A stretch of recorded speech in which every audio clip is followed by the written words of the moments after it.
Hello, everyone. My name is Ramon, and I work for Seldon. We are a serving platform.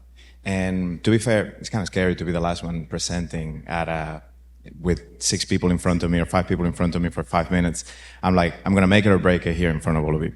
Anyways, we're going to be talking about the types of predictions. We're going to be talking about serving architectures. We're going to talk about the tools that we can use to serve machine learning models. Then we're going to be talking, I'm going to wrap this 5 minutes with some key takeaways. And I also have a few resources for you.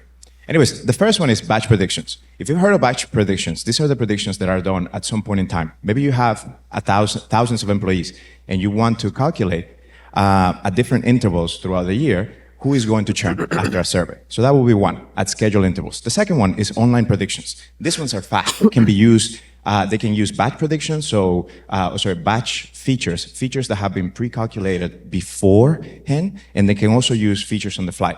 The next one is streaming. Right now I'm talking, and if there was a model right next to me that was translating what I'm saying into words, then that model will be doing automatic speech recognition. So the streaming is coming in, my voice is flowing in.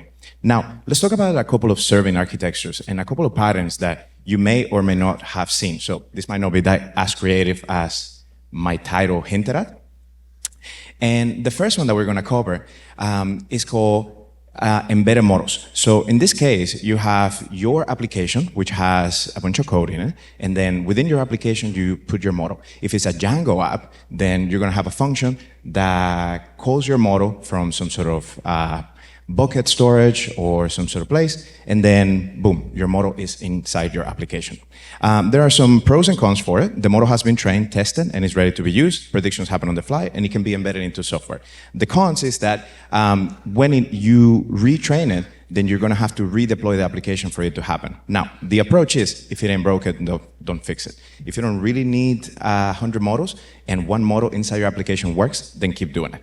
The next one is model as a service. Model as a service is when you have the model, the code or the artifact, the model that you have is wrapped around some code. That code is inside a container, and that container can be spin up separately from your application and communicate with it via REST APIs, HTTP requests, or gRPC. The pros is that the model can be replicated many times, or the container, and then the cons are that the model can take quite some time to load if the weights are quite heavy. Here's one of the approaches that we have. We have a scikit-learn model. We have a regression. We're creating some fake data here. We train the regression model, then we predict something, and then we print the coefficients. As you can see, the 3 coefficients at the bottom, they can represent 3 features of a house, for example. Then we take those 3 coefficients and we put it into a predict function. That predict function is going to be loaded into a lambda function, something stateless, something that can be spin up in a matter of seconds as needed. And then that's the second approach. The third approach is model as data, or so models can be queried directly from a database, or models can be highly integrated with the system where data is flowing in and flowing out, like a pub sub system or publish and subscribe, something similar to Kafka.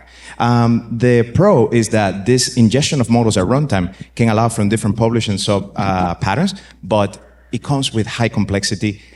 They can be very, very difficult to debug. So in essence, try something, if you really need streaming, maybe try micro streaming first, or micro batching first, very, very fast batching. And then if you actually need it, then go on and move on to streaming.